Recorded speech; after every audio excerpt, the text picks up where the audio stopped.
our second lecture about the stoichiometric calculations. Today we will learn about the numerical problems, the molar volume, the Gaussian laws of combining volume and the stoichiometric calculations. हम इनके ऊपर आज focus करेंगे. सबसे पहले कहते हैं कि iron is produce from its ore. ये हेमाटाइट ओर है जिसका फार्मूला है Fe2O3. How much iron is produced from 425 gram of ore? Okay, balance chemical equation देखेंगे. आयरन का और कार्बन मोनोऑक्साइड से रिड्यूस हो रहा है आयरन में और कार्बन डाइऑक्साइड गैस में. अब देखें कि ये जो Fe2O3 है इसका मास गिवन है कितना 425 ग्राम. How many? 425 ग्राम. तो इसका मतलब और इसका मोलर मास है 159.6. तो मोलर जो मास हम कैसे फाइंड करेंगे कि आयरन का एक मास होता है 55.9. कितना? तो इसको 2 से मल्टीप्लाई करें और ऑक्सीजन का होता है 16, इसको 3 से मल्टीप्लाई करें तो ये टोटल आ जाता है 159.6. वैसे इसका आयरन का जो एटॉमिक मास है वो 55.9 ग्राम है. तो अब हमने क्या किया कि मोलर मास इसका इतना हो गया. Number of moles of ore find करने हमने. तो आपने मैट्रिक में भी पढ़ा था mass of ore over molar mass of ore. तो 425 डिवाइडेड बाय 159.6. तो इसको डिवाइड किया इसके ऊपर तो आयरन के ओर के मोल्स आ गए 2.66 मोल्स ऑफ आयरन. तो जब भी बच्चों हमने मोल्स फाइंड करने होते हैं तो गिवन मास ओवर मोलर मास या फार्मूला मास लगाकर हम किसी सब्सटेंस के number of moles find out कर लेते हैं. अच्छा जी, तो आगे आ गया मोल्स. फिर कहते हैं आयरन के कितने हैं. तो given quantity into conversion factor आपने पिछले लेक्चर में मेरे में आपको बताया था. तो गिवन क्वांटिटी कितनी है 2.66 moles of ore, 2 moles of iron over 1 mole of ore. तो ये Fe2 से कैंसिल हो गया. इन दोनों को आपस में मल्टीप्लाई कर दिया तो ये आ गए 5.32 मोल्स ऑफ आयरन. तो अब कहते हैं कि फिर आयरन के मोल तो इतने हैं, मास कितना है. तो molar Fe over molar mass of Fe over 1 मोल का मास. तो ये मोल और मोल कैंसिल हो गए. तो इसका मतलब इसके मोल जो थे ये 5.32 थे इनटू 59.5 ग्राम. ठीक है, और इसका 1 ग्राम ये आपस में कैंसिल हो गए ग्राम ग्राम के साथ. तो इसका मतलब ये हुआ कि इन दोनों को जब हम मल्टीप्लाई करेंगे तो कहते हैं कि 297.388 gram of iron will produce.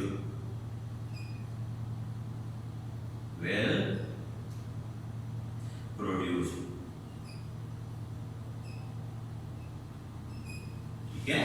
अच्छा, अगली उसमें वो कहता है कैलकुलेट करें number of molecules by the thermal decomposition of 490 gram of potassium chlorate. तो mass of KClO3 potassium chlorate कितना है 490. फार्मूला mass इसका है जी पोटाशियम का 39, क्लोरीन का 35.5. अगर हम इसका मोलर mass फाइंड करें तो कैसे हो जाएगा. ये पोटाशियम 39 प्लस 35.5 प्लस 3 इंटू 16. इन तीनों को जब हम ऐड करेंगे तो 122.5 ग्राम आएगा. ठीक है. तो इसका मतलब ये हुआ कि फार्मूला मास इसका 122.5 ग्राम पर मोल हो गया. तो पोटाशियम क्लोरेट के मोल्स कितने होंगे हमने लगा दिया mass of KClO3 over formula mass 490 over 122.5. तो इसको डिवाइड करेंगे तो ये आ जाएगा 4 मोल्स ऑफ KClO3. इसका मतलब ये हुआ कि इसके 6 मोल आगे O2 के. अच्छा, आपको पता है कि 1 मोल ऑफ ऑक्सीजन कंटेन्स. अच्छा, कहता है कि बैलेंस केमिकल इक्वेशन बता रही है कि जब हम पोटाशियम क्लोराइड को हीट अप करते हैं तो 2 मोल प्रोड्यूस हो रहे हैं KCl के और 3 मोल प्रोड्यूस हो रहे हैं ऑक्सीजन के. यानी ये इक्वेशन हमें बता रही है कि अगर 2 मोल्स हो KClO3 के उससे 2 मोल मिलते हैं KCl के और 3 मोल मिलते हैं O2 के. This equation tells us that 2 mole of KClO3 produces mole of O2 is equal to 3 moles of O2। तो अगर 2 मोल से 3 बन रहे हैं तो 4 से कितने मिलेंगे? 3 by 2 multiplied by 4 it is 6 moles of O2। अब आपको पता है कि किसी भी सब्सटेंस के 1 मोल में 1 मोल में मॉलिक्यूल्स होते हैं 6.022 into 10 की पावर 23। तो अगर 1 मोल में कितने हैं तो 6 मोल्स में कितने हो जाएंगे? 6 multiplied by 6.022 it is 3.612 into 10 raised to the power 24 molecules of O2। तो देखिए बैलेंस केमिकल इक्वेशन से हमें ये पता चला कि अगर पोटेशियम क्लोराइड के 2 मोल्स को हीट अप करें उससे 2 मोल्स बनते हैं KCl के और 3 मोल्स बनते हैं O2 के। It means that the 2 moles of KClO3 produces 3 moles of O2। तो 4 कितने करेगा? 3 by 2 multiplied by 4 it is 2 को काट कैंसिल कर दिया, 2 1s are तो 2 2s are, तो ये हो जाएगा 3 2s are 6, तो 6 moles of O2। अब 1 mole of O2 contains molecule is equal to 6.022 into 10 raised to the power 23। तो अगर 1 मोल में कितने हैं तो 6 मल्टीप्लाई करते 6 से। ओके, आगे आते हैं एक गैल्यूसिक लॉ ऑफ कंबाइनिंग वॉल्यूम। कहते हैं कि ये एक गैल्यूसिक लॉ क्या कहता है? According to the Gay Lussac's law of combining volume the gases react in simple whole number ratio। Gases जब आपस में रिएक्ट करती हैं उनके दरमियान सिंपल होल नंबर रेशियो होती है to produce products.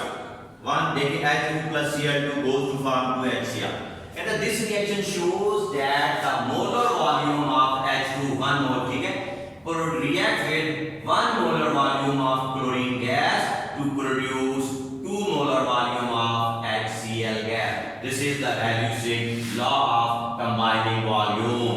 According to this law, the gases react in simple whole number ratio to produce product। The gases react in simple whole number ratio to produce product। ठीक है, according to this law of combining volume, the gases react in simple whole number ratio to produce product।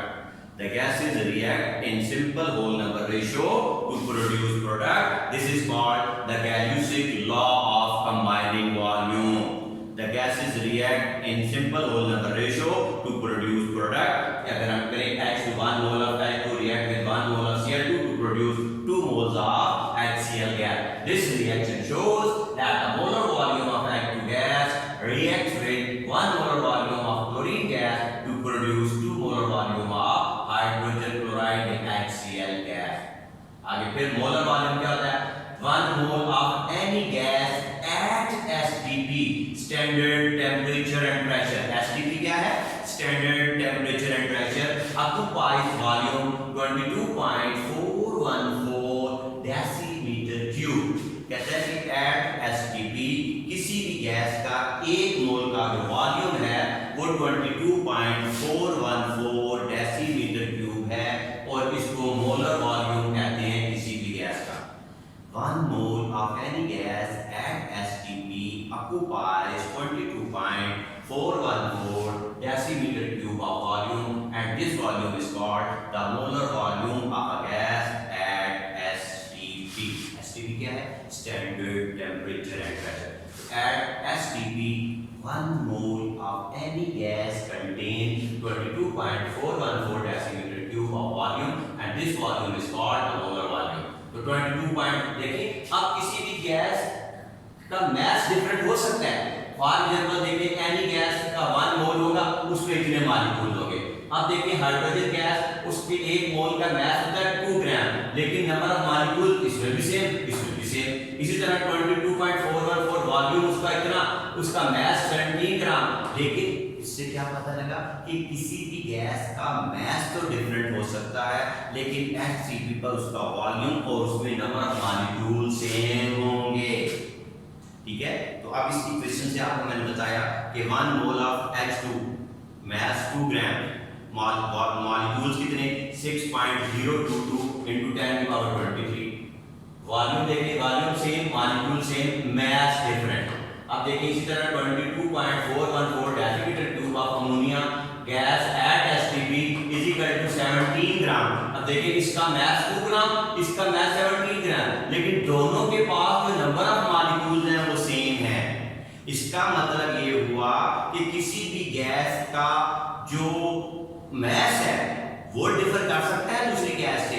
मसलन Cl2 का differ करेगा H2 का differ करेगा N2 से, H2SO4 से, HCl से, हर एक से, लेकिन उन सब का वॉल्यूम एट एसटीपी इतना ही होगा और उनके पास जो मॉलिक्यूल्स हैं वो इतने ही होंगे। That is the 6.022 into 10 raised to the power 23। बच्चों बात समझ में आई?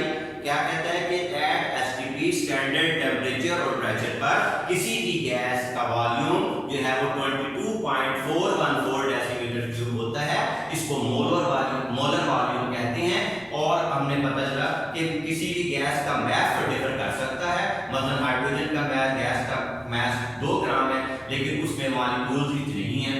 इसी तरह अमोनिया गैस का जो मास है वो 17 ग्राम है, लेकिन उसके मॉलिक्यूल्स इतने हैं और उसका मोलर वॉल्यूम सबका सेम होता है एट एसटीपी। तो इसको कहते हैं क्या? Molar volume of gas at STP. STP stand for standard temperature and pressure. एक और प्रॉब्लम आ गई, कहता है कि volume 2.5 mole of chlorine gas at STP क्या होगा। अब देखें, आपको पता है कि 1 मोल क्लोरीन गैस ऑक्यूपाई करती है volume at STP 22.414 decimetre cube. तो ठीक है, ये इसका मोलर वॉल्यूम है। तो इसका मतलब है कि अगर 1 मोल का वॉल्यूम इतना है तो फिर 2.5 का कितना होगा, इसको इससे मल्टीप्लाई कर दो तो वो 56.035 डेसीमीटर क्यूब होगा। इस तरह सचमेंट आ गई। नंबर ऑफ मोल्स फाइंड करें 50 decimetre cube of oxygen gas. आपको पता है कि अगर इसका वॉल्यूम 22.414 डेसीमीटर क्यूब हो तो उसके मोल्स होते हैं 1। तो अगर वॉल्यूम 1 डेसीमीटर क्यूब हो तो फिर इसके मोल होंगे 1/22.414। तो अगर 50 डेसीमीटर क्यूब हो मल्टीप्लाई 50 को डिवाइड कर 22.414 से, तो इसका मतलब है इसमें 2.23 मोल्स होंगे अगर उसका वॉल्यूम 50 डेसीमीटर क्यूब है। तो 22.414 पर मोल्स 1, 50 पर कितना, इसको डिवाइड कर दिया। तो ये आज की हमारी स्टोइकियोमेट्रिक कैलकुलेशन थी, इनके बारे में हमने पढ़ा। और अब हमारा जो नेक्स्ट टॉपिक होगा तो वो इंशाल्लाह नेक्स्ट डे हम स्टडी करेंगे और उसके बारे में भी डिटेल में हम देखेंगे कि नेक्स्ट टॉपिक हमारा है एक्सेस एंड लिमिटिंग रिएक्टेंट, उससे रिलेटेड न्यूमेरिकल्स हैं, एक्चुअल एंड थ्योरेटिकल है। ये चैप्टर आपका क्लोज हो जाएगा। इसमें ज्यादातर स्टोइकियोमेट्रिक कैलकुलेशंस हैं, इन कैलकुलेशन को आपने अच्छे तरीके से देखना है। इसके लिए बैलेंस केमिकल इक्वेशन के ऊपर फोकस करना है। उम्मीद है कि आज का लेक्चर आपको अच्छे तरीके से समझ में आया होगा। इसके ऊपर फोकस करें और इसकी बार बार प्रैक्टिस करें। अपना काम जो है वो जरूर सबमिट करवाएं ताकि हमें पता चल सके कि फीडबैक कैसा है। Thank you very much.